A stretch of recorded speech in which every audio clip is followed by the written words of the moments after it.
You are listening to The Vocal Technologist.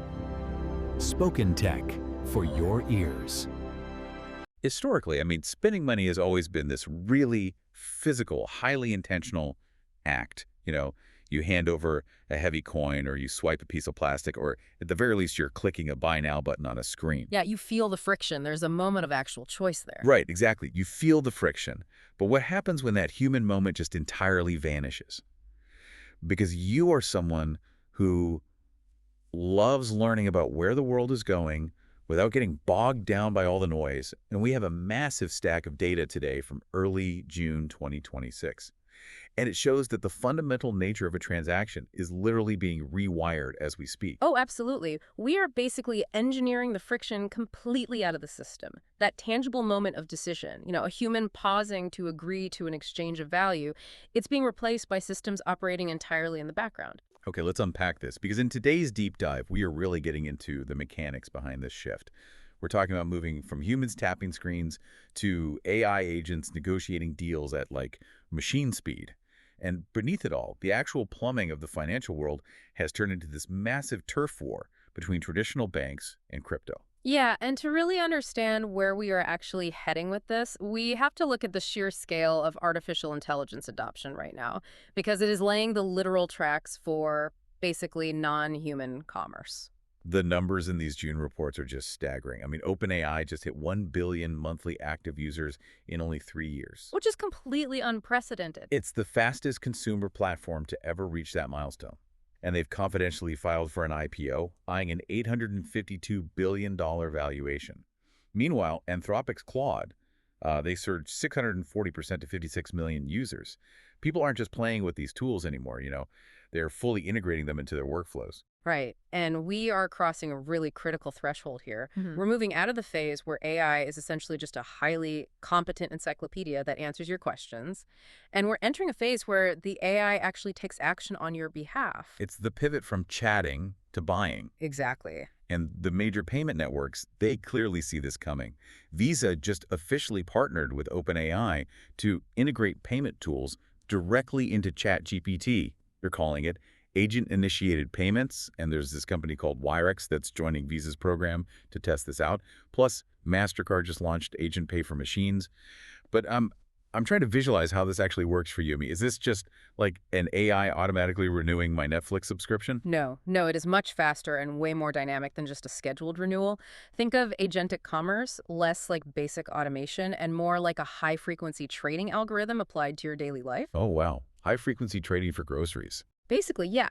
MasterCard is anticipating a future where AI agents execute continuous chains of microtransactions at actual machine speed. So imagine your smart home AI monitoring the power grid, right? It's pinging utility APIs in milliseconds, dynamically buying electricity off the grid fractions of a cent at a time, constantly adapting to whatever the cheapest rate is. Because a human physically cannot transact at that velocity. Exactly. You can't sit there clicking buy on electricity every tenth of a second. So it sounds like we are moving from treating AI as a really smart calculator to essentially hiring an army of personal shoppers who never sleep. That is a great way to put it. And this creates a massive shift in where the power actually lies in the financial sector. Yeah, and that's the piece that really caught my eye in these sources. Because the real competitive moat in this new economy, it isn't the AI model itself. Not at all. It's the proprietary data. So banks and fintechs, companies like Revolut, Stripe, MasterCard, Adyen, they realize they are sitting on the most powerful AI training set in the world. Massive historical transaction ledgers. And they're taking dozens of fragmented AIs and replacing them with these unified foundation models to improve fraud detection and credit underwriting. Right. Because as large language models become commoditized, which means any startup can basically rent a brilliant reasoning engine, the AI itself isn't your advantage anymore. Everyone has it. Right. So your advantage is the proprietary financial data you feed into it. That data becomes the ultimate competitive moat. Which begs the question, if banks and fintechs have the ultimate data moat and they can build their own foundation models, why do they need to partner with OpenAI at all? Well, it comes down to the battle between the user interface and the underlying infrastructure. Financial institutions, they possess the secure rails, the regulatory licenses, the historical data, but OpenAI has the interface that 1 billion consumers are actively using right now. So they own the attention. Exactly. The marriage of OpenAI's consumer interface with Visa or MasterCard's secure payment network creates this entirely new economy. The AI gets to act on your behalf, but the proprietary data and the trusted payment rails, well, they keep the financial institutions firmly in the driver's seat. And those institutions are aggressively applying this automation to their legacy operations too. Yeah.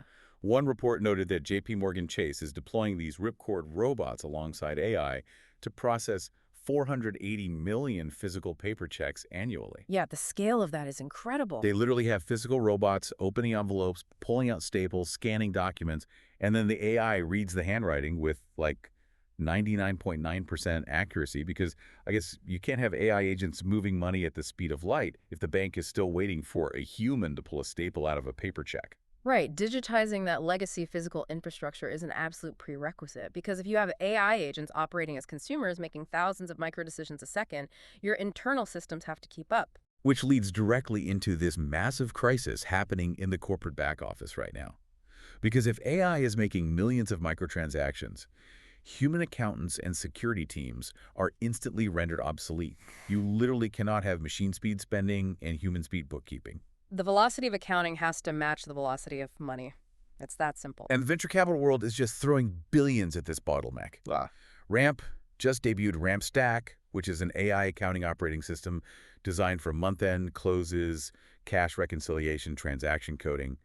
And they raised $750 million alongside this launch. Wow. Yeah, valuing the company at $44 billion.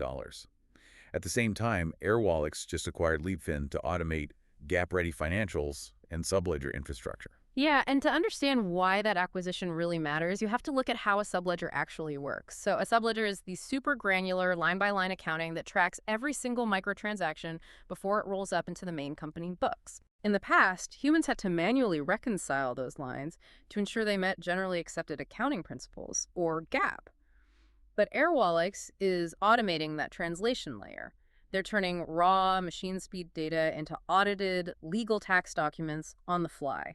So if AI is automating the subledger and handling the month-end close, it feels like the human accountant is no longer a number cruncher. They're more of a systems engineer coding the workflows. The sources actually use that exact terminology. A recent podcast recap with finance leaders noted that the winning accountants are now finance engineers. They're building their own automated workflows using tools like Claude Code. Oh, that's fascinating. Yeah, and you see this shifting the merchant side as well. PhonePe just launched these AI-powered smart pages so merchants can instantly generate payment portals without writing a single line of code. But the sources also give a pretty stern warning to companies rushing into this space. They stress that businesses need an actual strategy, not just new infrastructure. Yes, the AI FOMO is real. It is. And rushing early vendor selections because of that FOMO comes with a massive hidden cost. If you lock your company into a specific AI architecture before you define your actual business strategy, unwinding it later costs you burned engineering sprints, total operational disruption, and months of foregone revenue. It is the classic trap, right? Adopting a technology simply because it is available rather than because it solves a specific structural problem. And we have to look at the structural problems these tools are creating too. Because if you are listening to this and you run a small business, this is where the AI hype gets genuinely terrifying. Oh, the fraud data. Yeah, payments fraud has surged 89% this year. AI deepfakes have spiked 3.6 times. A report from Vera flat out states that legacy security simply cannot keep up with generative AI deception. You aren't just defending against a lone hacker in a basement anymore. You are defending against a coordinated swarm of deepfake identities. Right, because the tools used to build the new economy are literally identical to the tools being used to exploit it. However, there is a company called Persona that highlights a really critical vulnerability in these fraud rings. Their coordination is actually their weakest link. Right, how so? Through something called real-time link analysis. See, fraudsters using AI still have to rely on underlying infrastructure. They use shared IP addresses, overlapping device IDs, or similar behavioral metadata. Real-time link analysis scans for those tiny overlaps instantly, so it identifies entire clusters of fraudulent accounts based on the metadata they share, rather than trying to, spot a perfect deepfake face. Okay, wait, let me push back on this entire ecosystem for a second. Sure. If AI is committing the fraud, and AI is balancing the books, and AI is catching the fraud, are human accountants just becoming glorified prompt engineers refereeing a bot war? I mean, it definitely looks like a closed loop of machines, but production-grade finance will always require a human in the loop.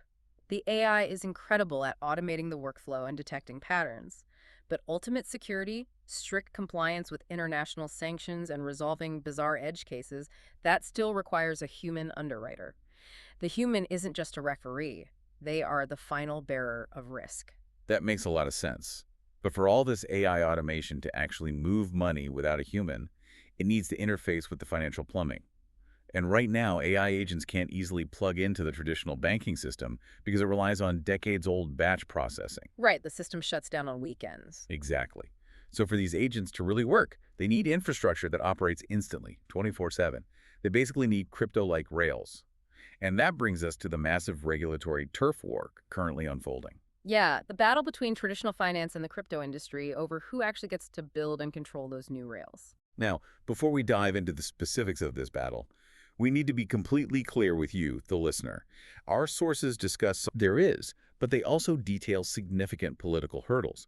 Specifically, there are ethics concerns being raised by opponents tied to the Trump family's various crypto business connections. And on top of that, convicted FTX founder Sam Bankman-Fried has formally requested a 2026 presidential pardon from President Trump. So the industry is essentially fighting for a permanent legal foothold in the U.S. economy while having to navigate highly polarized political dynamics. And the traditional banking sector is leveraging that exact turbulence to fight back. JP Morgan CEO Jamie Dimon and other major bank leaders, they are actively fighting against provisions that would allow crypto firms to offer stablecoin rewards without adhering to bank-style rules. Because they're arguing that if a crypto company offers a product that functions exactly like a high-yield savings account, well, it needs to have deposit insurance, strict anti-money laundering protocols, and know-your-customer rules. Yeah, the banks are utilizing a classic regulatory defense here. If a product mimics a bank, it must be regulated like a bank. But the contradiction here is fascinating to me. Jamie Dimon says crypto is too risky and needs strict bank rules. Yet, at the exact same time, major banks, I'm talking JP Morgan, Citi, Bank of America, Wells Fargo, they are teaming up through the clearinghouse to launch their own tokenized deposit system next year. Which is huge. Yeah, tokenized deposits are basically digital tokens that represent actual dollars sitting in a bank. It allows the money to move instantly without the standard 3-day clearing delay.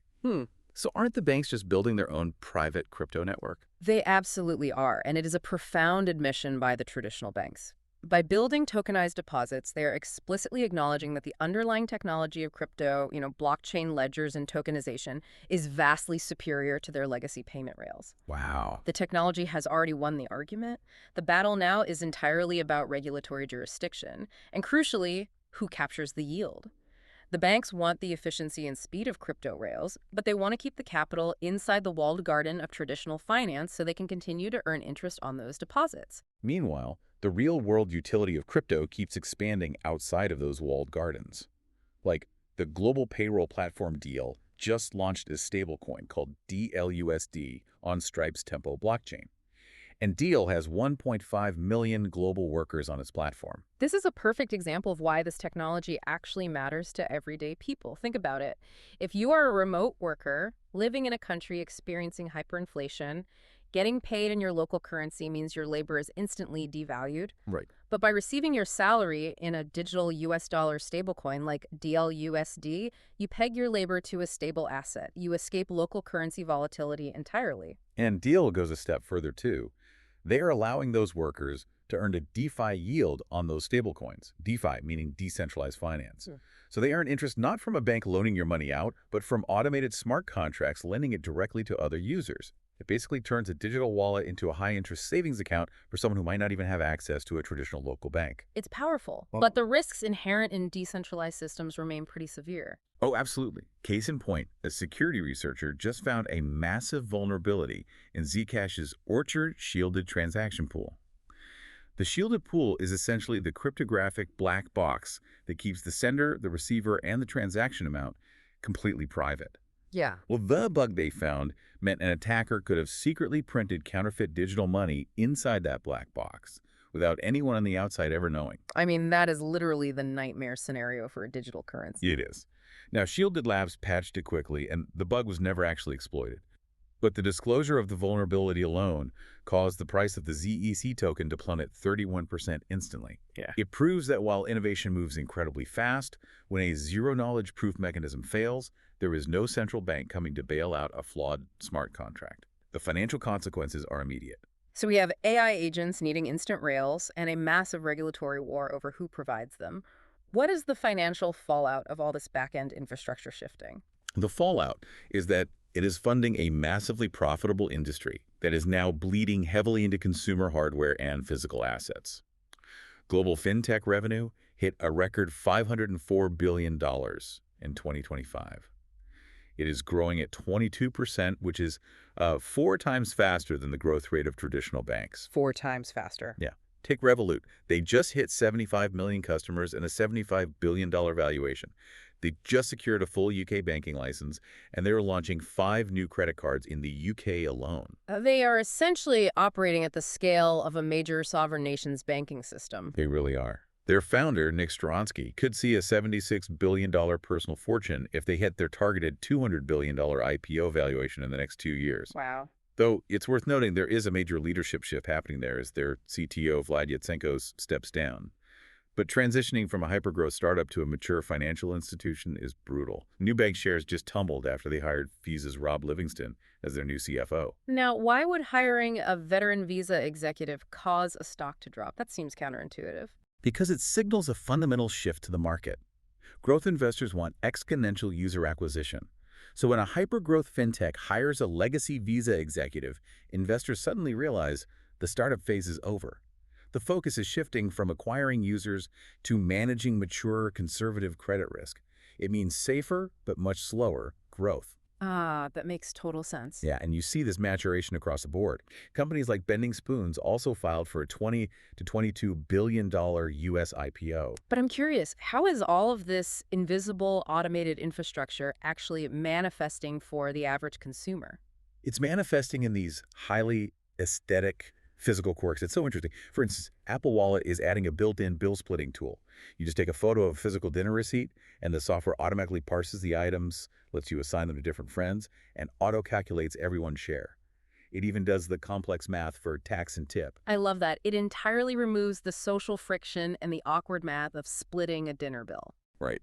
But then Cash App goes in the exact opposite direction. They just launched a $25 NFC tap-to-pay wand. It's an actual physical accessory, aimed squarely at Gen Z. A wand. The magic wand.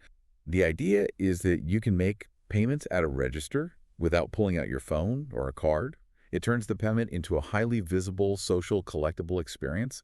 You literally boop a wand to buy a coffee. That is a fascinating countertrend. As the actual mechanics of payments become totally invisible and automated by AI, there is a demographic that clearly wants the act of spending to be a visible, aesthetic, social flex. Yeah. And the physical tie-ins scale all the way up to ultra-high-end assets, too. So a company called Coupler just raised $1 billion to track global maritime trade. They use AI and satellite data to process 1.3 billion vessel signals daily. 1.3 billion. Every day. They track cargo ships in real time to provide automated commodity pricing data to financial institutions. And then you have Fesenara Capital. They launched a private credit platform that uses ultra-luxury Ferrari collector cars as collateralized loan assets. Yeah, they use AI valuation models to turn physical vintage Ferraris into an institutional lending asset class. So they are essentially turning physical objects into highly liquid digital assets. Exactly. So on one hand, we have AI processing 1 billion satellite pings to track maritime cargo, and billionaires taking out liquid loans against physical Ferraris. And on the other end of the spectrum, Cash App is literally selling a magic wand so teenagers can tap to pay for a latte. It's like Harry Potter goes to Wall Street. If you're listening to this, you're probably wondering how to make sense of these wild extremes. What does this all actually mean for you? Well, if we pull all these threads together, I think what we are witnessing is the great splintering of finance, the underlying infrastructure, the actual movement of money and the balancing of the ledgers, that is becoming completely invisible and automated. It's being handled by foundation models, sub-ledger infrastructure, tokenized deposits, and machine speed agents. The plumbing is vanishing. Exactly. But the user experience, what you actually interact with, is becoming hyper-personalized and highly visible. Whether it's an iPhone automatically parsing a dinner receipt, a remote worker in Argentina receiving DeFi yield on a stablecoin, or a teenager waving a payment wand, the interface is adapting to whatever makes the human most comfortable. The machines do the heavy lifting in the dark, so the human experience can be as frictionless or as visible as you want it to be. That perfectly sums it up. To quickly recap the journey we've been on today for you guys listening, we started by looking at how the massive scale of AI adoption is laying the groundwork for agents to negotiate our everyday purchases at machine speed. We unpacked the $44 billion companies building automated subledgers to keep up with those bots. Right. We waded into the high-stakes regulatory turf war between traditional banks building tokenized deposits and the crypto industry fighting for legal stablecoin rails. And we explored how this exploding $504 billion fintech market connects everything from real-time global satellite data to physical tap-to-pay magic wands. It is a massive paradigm shift to process. But as we wrap up, I really want to leave you with a final thought to mull over. We've talked about AI agents executing high-frequency microtransactions, and we've talked about Apple Wallet seamlessly splitting your dinner bills. Well, if the future is AI agents negotiating and executing payments on our behalf using instant tokenized rails, what does personal finance look like for you in 5 years? That's the real question. Will it simply be you assigning a personality profile and a risk-tolerant slider to your digital avatar, and then entirely trusting your avatar to negotiate with your friend's avatar the next time you go out and need to split that dinner bill? That is wild to think about. We started this deep dive talking about the physical friction of handing over a heavy coin, the intentionality of feeling your money leave your hand. And we are rapidly heading toward a world where the only financial decision you make is telling your AI how generous it should be on your behalf before you even leave the house. Thank you so much for joining us on this deep dive. Keep learning, keep questioning, and we'll catch you on the next one. Spoken Tech, for your ears.